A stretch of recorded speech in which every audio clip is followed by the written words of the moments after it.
स्वागत है दोस्तों आप सभी का आज की इस कहानी में। आज की कहानी है अत्याचारी बहू। प्यारे दोस्तों, अगर अभी तक आपने हमारे चैनल को सब्सक्राइब नहीं किया है तो कृपया सब्सक्राइब कर लीजिए। इस चैनल पर हम रोज नई नई कहानियाँ लेकर आते हैं। तो चलिए कहानी शुरू करते हैं।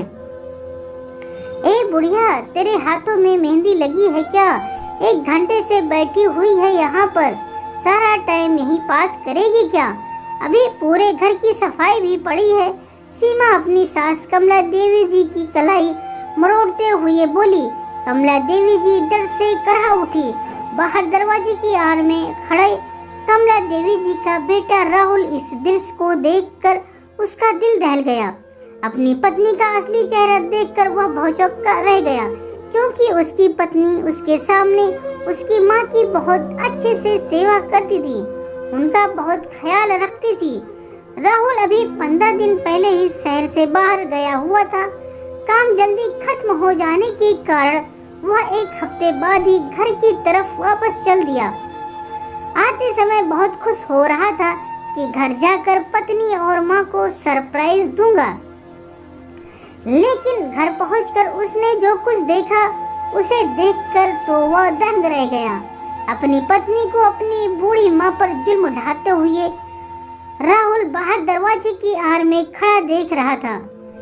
कड़कड़ाती ठंड में उसकी बूढ़ी माँ कांपते हाथों से ढेर सारे बर्तन धो रही थी और उसकी पत्नी वहीं बैठकर फोन चला रही थी। इस उम्र में कमला देवी जी ज्यादा काम नहीं कर पाती थी, वह धीरे धीरे बर्तन साफ कर रही थी और राहुल की पत्नी सीमा कमला देवी जी पर जोर जोर से चिल्ला रही थी। बाहर खड़ा राहुल सब कुछ छुप कर देख रहा था, लेकिन अभी जो आगे होने वाला था उसे देखकर तो राहुल अपने होश खो बैठा। बर्तन साफ करते ही कमला देवी जी ने बहू से खाना मांगा।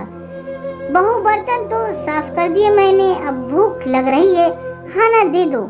इतना कहते ही बहू कमला देवी जी का मुंह भींचते हुए बोली, चुप कर बुढ़िया, कहा ना मैंने तुमसे पहले घर की सफाई करना।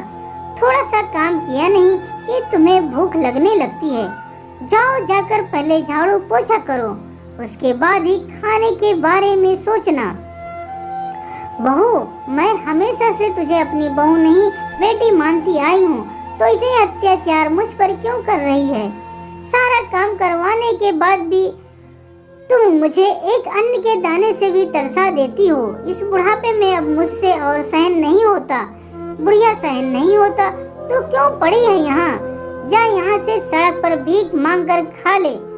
सीमा कमला देवी जी की तरफ आंखें निकालते हुए बोली, बहू, मैं अपने बेटे को दुखी देखना नहीं चाहती, इसलिए आज तक मेरी किसी भी हरकतों के बारे में नहीं बताया, लेकिन अब की बार मैं अपने बेटे के आते ही तेरी सारी सच्चाई बता दूंगी।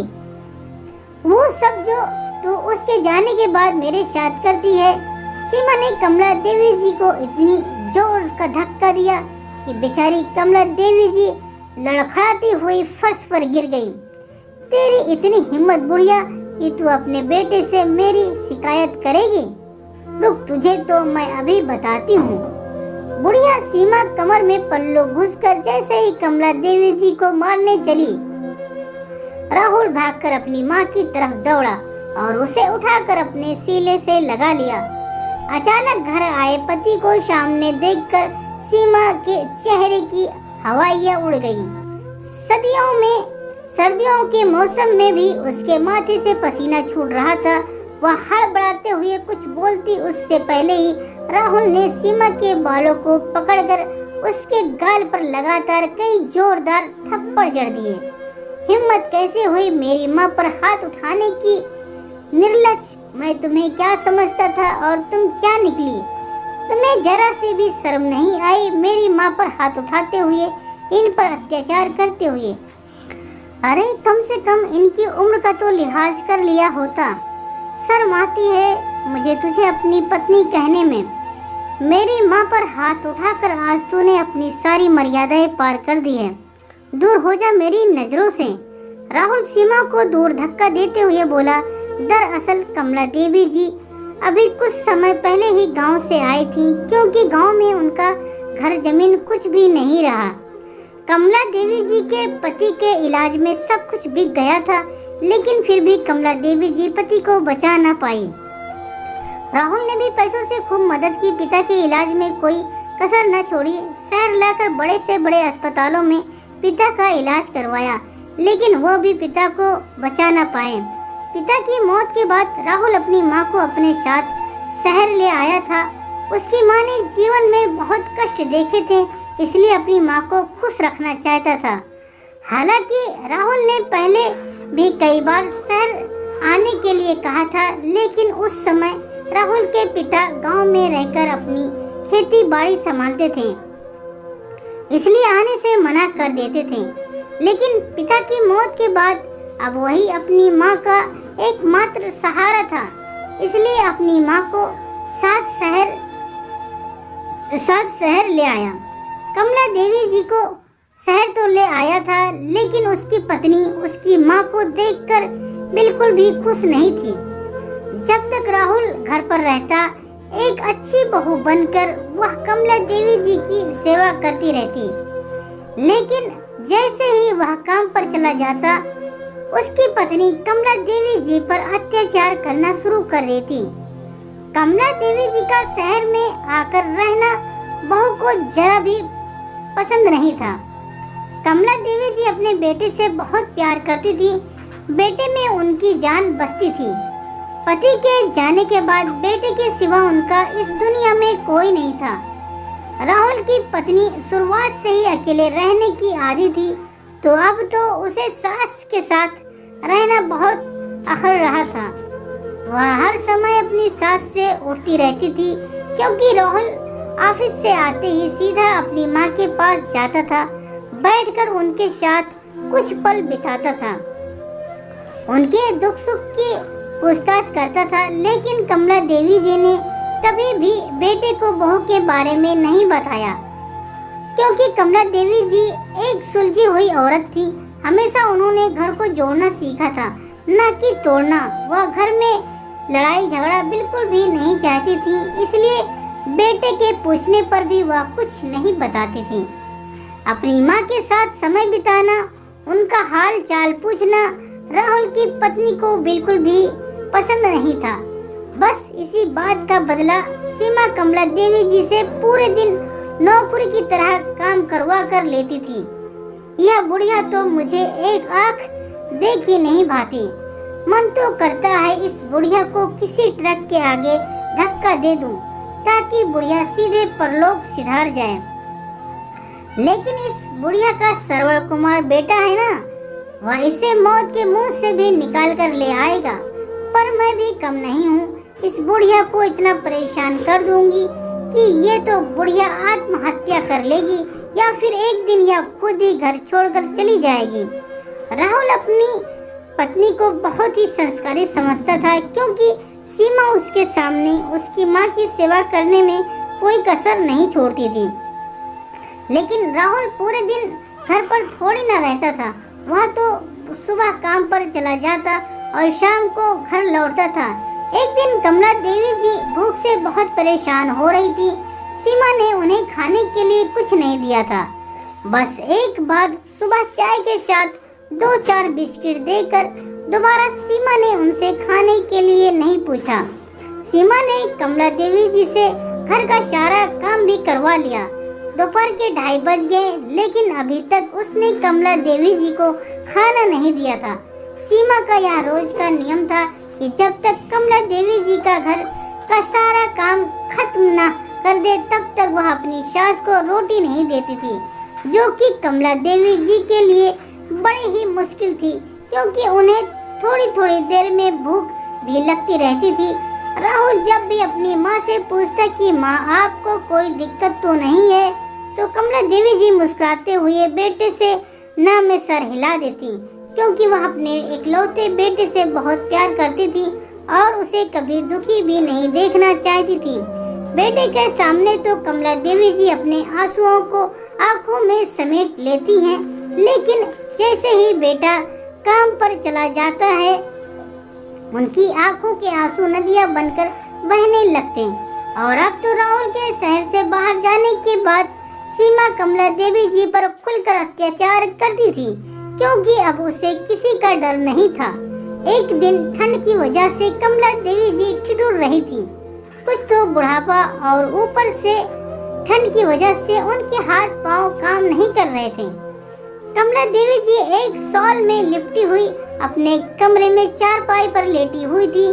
सीमा दंदनाती हुई उनके कमरे में गई और बोली, अच्छा जी, बुढ़िया यहाँ महारानी की तरह आराम फरमा रही हैं। अब क्या तुम्हें रोज रोज घर का काम बताना होगा? सीमा कमला देवी जी का हाथ पकड़कर बाहर आंगन में ले आई और बर्तनों की तरफ इशारा करते हुए बोली, बुढ़िया जल्दी से सारे बर्तन साफ कर दे, अभी बाकी का काम पड़ा है, वो भी निपटाना है।